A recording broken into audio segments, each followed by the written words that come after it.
slow to moan. I can't shake the simplest feeling beyond the ghost. We stand on the...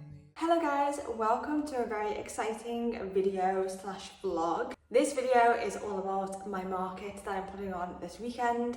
It is my first ever secondhand vintage pre-loved market, and so I felt like it was worth documenting, bringing you guys along, and yeah, just sharing my whole experience of what this journey is looking like. Today is a busy day because it's prep and we actually get to go to our venue and put up some of our clothing rails, just so that tomorrow we don't have as much to do because the turnaround is quite quick. But anyway, I've just made myself a little matcha latte. I am finally using my matcha powder that I got in Tokyo.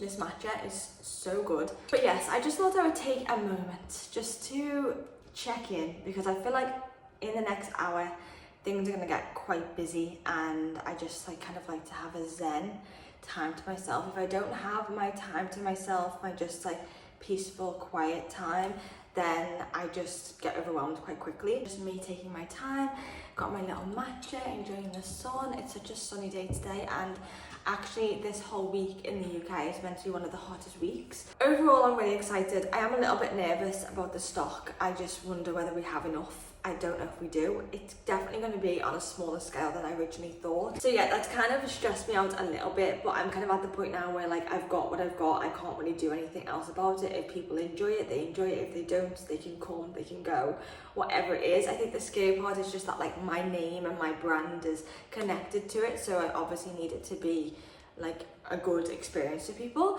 and it is just a first time experience. We're literally doing it in a church hall.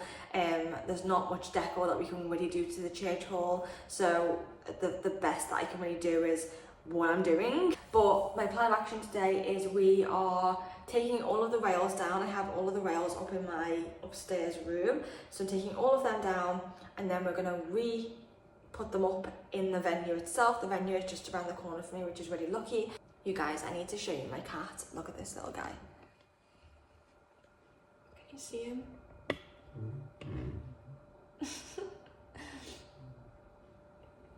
I've definitely just disturbed him, but he is so cute. I think he's just really hot today. He's having one of them days where he's just I need to do nothing because I've got no energy. Okay, and with that, I'm gonna go and enjoy my matcha.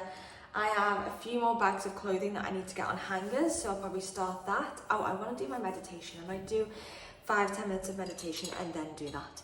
But yeah, exciting. Oh, and then I need to get dressed for the day. I'm not even dressed for the day.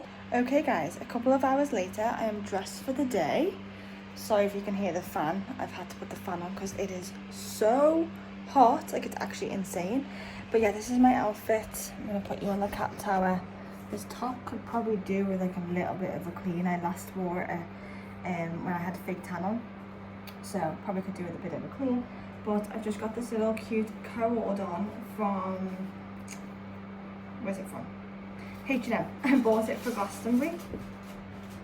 I swear this cat, literally every time I start filming, he has to make a noise. As I was saying, the co-ord is from H&M. I bought it for Glastonbury when I went last year, and yeah, I just felt like it was a good outfit to throw on today because it's so hot and sweaty. The fact that I'm gonna have to move rails and that, I just kind of wanted something that was relatively breathable, not exposing. Sometimes when I wear short little dresses, if I'm working and doing things, I'm just always conscious that they're gonna rise up. So this is just full coverage. Might be a bit hot in it, but then I've got my sandals on, and then I've put my hair in this little plait, which I never do, and it probably does not look good from the back, to be completely honest with you. But I didn't want to wear it down because it just all of a sudden feels so long. I got my hair done not that long ago and it just feels so long, and I'm I think I need to get it done again and get a good amount cut off it. It doesn't look that long in the plait, but when it's down it just feels so long, and in this heat it's just not happening. So I'm not really a person who likes to put my hair in big high buns. I don't think it's hugely flattering for my face, so this is kind of the vibe I take when I'm putting my hair up. Okay guys, we are going into the church to see the room that we're setting up in. Okay guys, and just like that, we have all the clothes in place.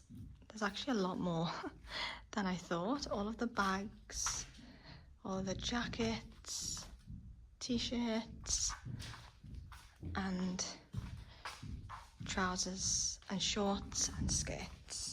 This is all like extra stuff that needs to be put and displayed.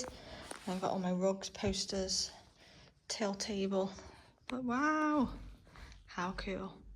So it's a little bit later on now, and I'm just beginning to get the signs ready, which are going to go on the end of each rail. Yeah, I just got these clippy boards off Amazon, and I'm just going to have my sister print all of them off, and I'm going to put them on each board. So this first one is for dresses. Guys, I'm actually like so proud of myself and my family. I could not have done this without my family at all. And my friends, like all my friends give me donations and everything. I am really appreciative of people that have helped me out. But just to like see all of this come together, like it's just so special. Good morning guys, it is the day of the market. I am up, I am dressed, no not dressed, makeup, hair ready. I'm waiting to get dressed. It's just gone so hot all of a sudden, and I'm thinking like, oh my god, my hair has been freshly washed and curled, and I'm like instantly my hair's probably going to be going up. But yeah, it's about 9:30 in the morning, so I'm actually doing quite well for time. Most things are prepped. I just have a few bags to take down, need to set up the A board, and just like do the finishing touches. But yeah, I'm trying to stay calm. Everything's working out for me. I think if it wasn't too hot, I just wish it was like 5 degrees cooler. Like 5 degrees cooler, then I'd be happy. Okay guys, before today gets a little bit crazy, I wanted to do an outfit of the day. So I'm gonna put you here, just in the spare bedroom. This is my dress that I'm wearing. I feel like it might be a little bit too much, but I mean, if you can't be too much on the day of your first ever real thrifting market, then when can you be? I rented it from By Rotation, and then I just got some little ballet flats on, and then just curled my hair and added little earrings. So yeah, this is what I'm wearing. Okay guys, I'm in the toilet because we've got music on in the market. It's all happening, it's in action, just had our first sale. But yeah, I'm gonna do some clips around, but I'll have to put my own music over it because our music is playing and YouTube will copyright me. So let's go and check out the market.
Okay, editing Jess here. I'm editing this video that you're currently watching. I just want to apologise for my vlogging on the day of the market. What the hell? What the hell was that? I am so sorry. I was watching it back and I was like, I'm making myself dizzy just by watching these clips. I just wanted to put them in because I wanted you guys to kind of catch the vibe of, and just show you a bit more of what the market actually looked like. But I'm sorry. I'm so sorry that the clips were so wobbly. I'm literally like this. I apologise. The next thing I'm putting in here is a little bit of a social media clip. I thought that this kind of just gave you a nice look at the market and the pieces that I had in the market. I filmed this video with my boyfriend Mike. I didn't realise how loud I was talking into the mic, so I'm sorry about that. But also I filmed it with him for me to put onto the market Instagram account, so that gives you some context. Today we're at the first ever The One Market, and here are some of my favourite pieces. Okay, starting off strong with our vintage rail. Obviously vintage is a classic, so my favourite pieces on here are probably this little stripy number. It's a very cute, perfect for summertime because it's very flowy, but it's got like a little vintage twist to it. I recently got this for the market, and I think it's such a classic piece with a little twist because it's got the butterflies on it as well. So classic polka dots with a little vintage twist as always. One of my favorite things about the market is that I try and create outfits on the rail for you guys. So an example of that is this gorgeous little brown vintage flowy top, and then it's next to this gorgeous patterned skirt, and I think together these two would be really cute. Next up, we're going to go over to the bags because it's personally one of my favorite parts of shopping secondhand. All of the bags are only £3, which is a bargain.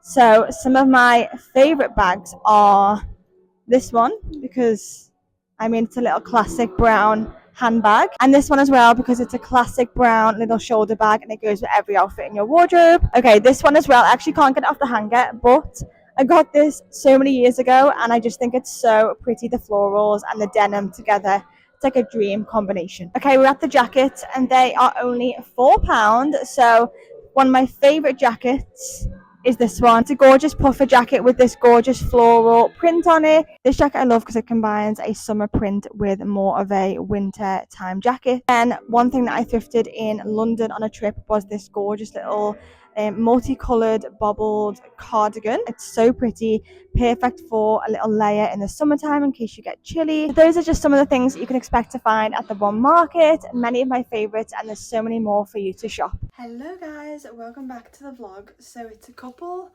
of days later, maybe about a week and a bit later since the market, and I thought I would conclude this little vlog by coming on and just giving you a lowdown of the day, the experience, everything. I feel like this is a really good like safe place in my community and my, I don't know, my space to chat to you guys about this. I guess the probably first place to start is, would I do this again? And honestly, if you asked me like straight after the market, I would probably say to you, no way in hell, because I was truly exhausted. However, having had some time to kind of rest, relax and just get my energy back, I probably would do it again. I think there is definitely things and elements that I would change to make it like enhance the experience, make it better, and also make it easier for me and my family who were basically running the market ourselves. I think it's just so funny how you have this vision as like a creative person, you have this vision in your mind of how things are going to go, and sometimes they don't always work out that way. I always like to start with the positives. There were so many positives. There were so many people that I didn't know that attended. I am so grateful if you did attend the market. Thank you, thank you, thank you. Honestly, it means the world to me, and I just think overall it was a really nice experience. We had great music on, and those first 2 hours, literally it was making my heart so happy. There were so many people with like multiple hangers. I literally remember looking over and this one lovely girl, she had about 10 items in her hand at one time, and I was like, that is why I wanted to do this. I wanted people to have an experience where they're just like, I want that, I want that, I want that, and that made me really happy in that moment. The other great part of it was that there was a lot of people from like the Liverpool industry that came that I didn't really like actively advertise. Like there's a few conversations that I had with different people that were like, oh, so and so came from this place. A lot of Liverpool business owners, which I really didn't expect, and that made me so excited. I kind of wish they would have came when it was a bit busier at times. I think they were kind of in when it was a bit quiet, but it's fine. And I guess another positive, it was my branding. I loved my branding. I thought that it looked great. I thought the organisation of how the room looked was really good for the space that we had. The prices, you guys loved the prices, and I literally heard about 5 people say under their breath, this is cheaper than the charity shops. And to me, that is the quote that I've always wanted to hear. Like that to me was such a reward. People to be walking around and be like, this is cheaper than the charity shops. It's kind of what I wanted, guys. I just wanted us to have an experience where everything was really affordable and accessible, but yeah, it was fun and high quality clothing at the same time. Another positive was, of course, being with my family and having my family's support. I literally could not have done this market without them. I am so grateful for them because yeah, I just couldn't have done it without them. There was so much work that went into it and transporting things as well. So yeah, I'm grateful for my family as well. Now moving on to maybe some things that I would have done a little bit different. So the first thing is I probably should have had the market on a lot earlier on Saturday. If you didn't know, the market started at 3 p.m. and it ended at 6 p.m. So it was on for 3 hours. The reason why I went for this time was because when I was planning it, I just kind of did it randomly and didn't really think too much about it. I was like, oh, maybe I'll put a market on, maybe I won't. And so I went to visit this church that we had it in, and the woman was like, you can have the room for £90, but it'll be 3 p.m. till 6 p.m. I think at the time I was just really excited to have a space to like actually host it in, so I didn't really think about the timing. But there was a ballet class in the same room that we had at like 10 a.m, so they had the room in the morning. In an ideal situation, the market needs to be put on early in the morning so that people get up, they have their coffee, and then they come in and do some shopping. Maybe even like 11 till 3, something like that. I think any time after 5 onwards is what I've learnt now, kind of drops off a little bit. So my first thing is that I would put the market on earlier. The second thing is I would probably pick a different venue. The venue that I had was lovely and there was lots of positives about it. It was really easy for us to access. However, it wasn't as easy for the public to access. I think they didn't really understand where it fully was or where it was located. So even though we had signage outside, it was kind of hidden down like a side road, so not in the public space or the public area. So yeah, I would probably pick a different venue so that it's more kind of out and open to the public. Even if they don't know that it's on, if they walk past it, they might be like, oh, didn't know that was on, I'll pop in. The next thing would be men's clothing. I really just thought, like most of my following is women, I just thought men won't really show up, like I won't bother getting or make a real effort to get men's clothing. I did have a few men's trousers, t-shirts, etc. in kind of within everything else, but they weren't standalone on their own rail. And I had about 5 or 6 men come in on their own, and eventually I just kind of had to say to them, like, I'm so sorry, there's not a lot of men's clothing. The second to last thing is I would advertise it a bit more. I thought I did a lot of advertising. Turns out I didn't. A lot of people were kind of like, oh, I didn't know this was on. Oh, I didn't know it was here. So to me, that's kind of like not a good sign that I didn't advertise it enough. And then I think one lovely lady said that she saw it on Facebook but then didn't see it again. So yeah, it's good that I'm able to take this feedback and kind of like do things better next time if I do it again. But yeah, so that to me was just a sign that like I need to advertise it and push it out more than I thought I did. The second to last thing would be that I would laminate all my marketing materials because I didn't laminate them. A few of them got damaged in the rain and stuff like that, so I have to reprint them if I want to do it again. And the last thing was I would just live in the moment and not care what people think, or just enjoy it more. What I've taken away from it is that I should just live in the moment and just let things be. If people come, they come. If they don't, they don't. It is what it is. Overall, I'm really proud of myself for putting this on. I've run my YouTube channel now for 2 or 3 years and we have gone on so many thrifting journeys together. So this felt like a really big momentum and a big like element of my life to put my first ever thrifting market on. So yeah, I'm really proud of myself, give myself a little tap on the back. And yeah, let me know if you guys would attend another market if I do another one. Maybe more of my YouTube community can come and we can get involved and we can meet up. But yes, thank you so much for watching this vlog. I hope you enjoyed it and keep your eyes peeled for more videos coming very soon. Love you lots and I will see you in the next video.